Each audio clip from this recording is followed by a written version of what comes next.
WhatsApp guys, मेरा नाम है लक्ष्य और आप देख रहे हैं hi-tech guy. So this is a quantum computer. काफ़ी बड़ा, पावरफुल और यूनिक। लेकिन आखिर ये है क्या? तो क्वांटम कंप्यूटर एक नया टाइप का टेक्नोलॉजी है। आपने फिजिक्स में शायद सुना होगा क्वांटम फिजिक्स के बारे में, जो कि फिजिक्स का सबसे कॉम्प्लेक्स और कॉम्प्लिकेटेड पार्ट है।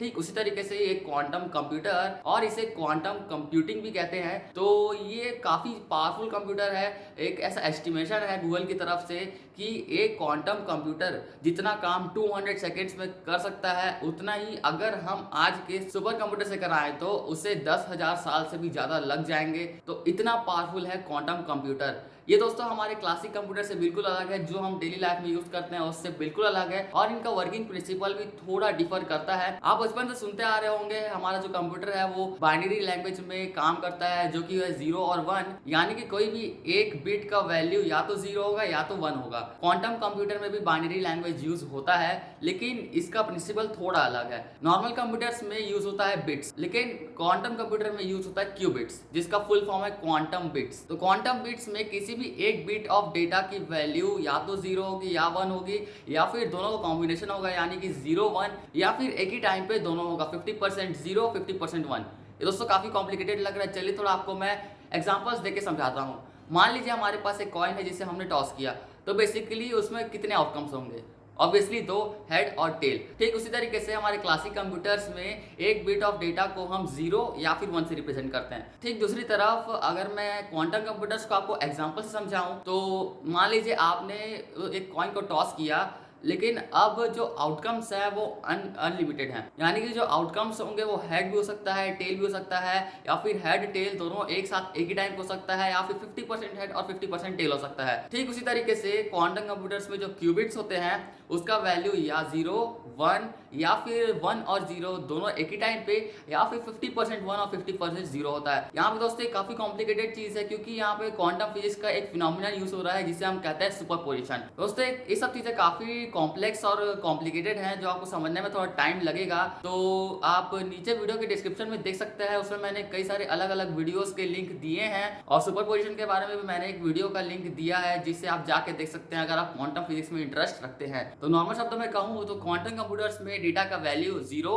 1 1 0, या फिर 50% 1 और 50% 0, या फिर 70% 1 या 30% 0, और भी अनलिमिटेड टाइप से पॉसिबिलिटीज हैं। तो इसी वजह से क्वांटम कंप्यूटर काफ़ी ज़्यादा पावरफुल बन जाता है। हमारे जो क्लासिक कंप्यूटर्स हैं उसमें जो 0 और 1 का जो अलग अलग कॉम्बिनेशन है, उसी हिसाब से डाटा को कंप्यूटर रिप्रेजेंट करता है और समझता है, और उस डाटा को प्रोसेस करता है। तो क्लासिक कंप्यूटर्स में थोड़े कम कॉम्बिनेशन हमें देखने को मिलते हैं, जिसकी वजह से जो डाटा प्रोसेसिंग है वो थोड़ा कम रहता है।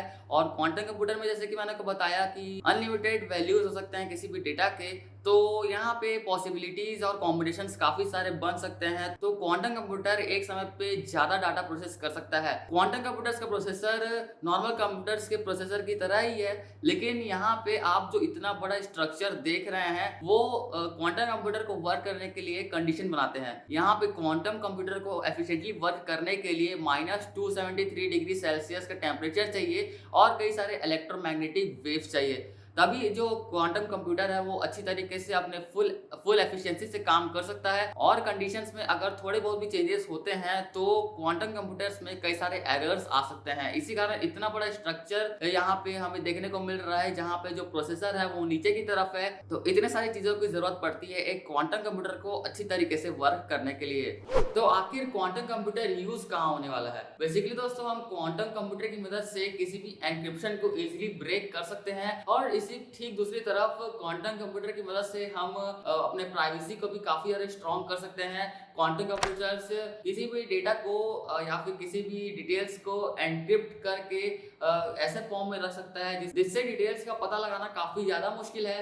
और क्वांटम कंप्यूटर्स को हम बेसिकली मेडिकल फील्ड्स में काफी ज्यादा यूज करने वाले हैं मेडिसिन बनाने के लिए। और जो हमारे क्लासिक कंप्यूटर्स हैं वो कुछ एलिमेंट्स के स्ट्रक्चर को समझ नहीं पाते थे, कुछ एलिमेंट्स के स्ट्रक्चर्स को क्वांटम कंप्यूटर इजीली समझ सकता है, जैसे कि कैफीन के स्ट्रक्चर को क्लासिक कंप्यूटर्स नहीं समझ पाते थे, लेकिन क्वांटम कंप्यूटर इजीली समझ जाता है। और डाटा टेलीपोर्टेशन कैसे काम कर सकता है क्वांटम कंप्यूटर्स में? डाटा टेलीपोर्टेशन एक ऐसी चीज है जहां पे हम फिजिकली डाटा को ट्रांसमिट करे बिना उसे एक जगह से दूसरी जगह ट्रांसपोर्ट कर सकते हैं। तो क्वांटम कंप्यूटर्स काफी सारे फील्ड्स में यूज होने वाला है और क्वांटम फिजिक्स के कुछ लॉस को भी क्वांटम कंप्यूटर इजीली समझ सकता है, क्योंकि ये खुद कुछ फिजिक्स के लॉस में वर्क करता है, जैसे कि सुपरपोजिशन और क्वांटम एंटेंगलमेंट, जो कि क्वांटम फिजिक्स से काफी इंपॉर्टेंट लॉज हैं। और क्वांटम कंप्यूटर्स की मदद से हम यूनिवर्स में और भी आगे एक्सप्लोर कर सकते हैं। तो ये सब चीजों में क्वांटम कंप्यूटर यूज होने वाला है। लेकिन हम क्वांटम कंप्यूटर्स में काफी स्टार्टिंग में हैं, अभी काफी ज्यादा डेवलप होना बाकी है क्वांटम कंप्यूटर्स को। अभी प्रोसेसर का साइज भी कंपैरेटिवली काफी बड़ा है और इसमें अभी कुछ ही ट्रांजिस्टर यूज किए जा रहे हैं जो कि काफी बड़े हैं, जिसे हम इजीली देख सकते हैं। तो धीरे धीरे जो प्रोसेसर का साइज है वो कम होता जाएगा, ट्रांजिस्टर का साइज कम होता जाएगा और क्वांटम कंप्यूटर्स का जो प्रोसेसिंग पावर है वो भी काफी ज्यादा बढ़ाया जाएगा। अभी तक का सबसे पावरफुल क्वांटम कंप्यूटर 50 क्यूबिट्स का है। जिस तरीके से हम 32 बिट कंप्यूटर, 64 बिट कंप्यूटर्स के हिसाब से कंप्यूटर्स को क्लासिफाई करते हैं, ठीक उसी तरीके से क्वांटम कंप्यूटर से भी ये क्लासिफिकेशन होता है। तो काफी ज्यादा इंटरेस्टिंग होने वाला है क्वांटम कंप्यूटिंग टेक्नोलॉजी। आपको ये वीडियो पसंद आया तो इस वीडियो को लाइक जरूर से कर दीजिए और चैनल को सब्सक्राइब भी कर लीजिए। तो मैं आपको मिलता हूँ अपनी नेक्स्ट वाली वीडियो में।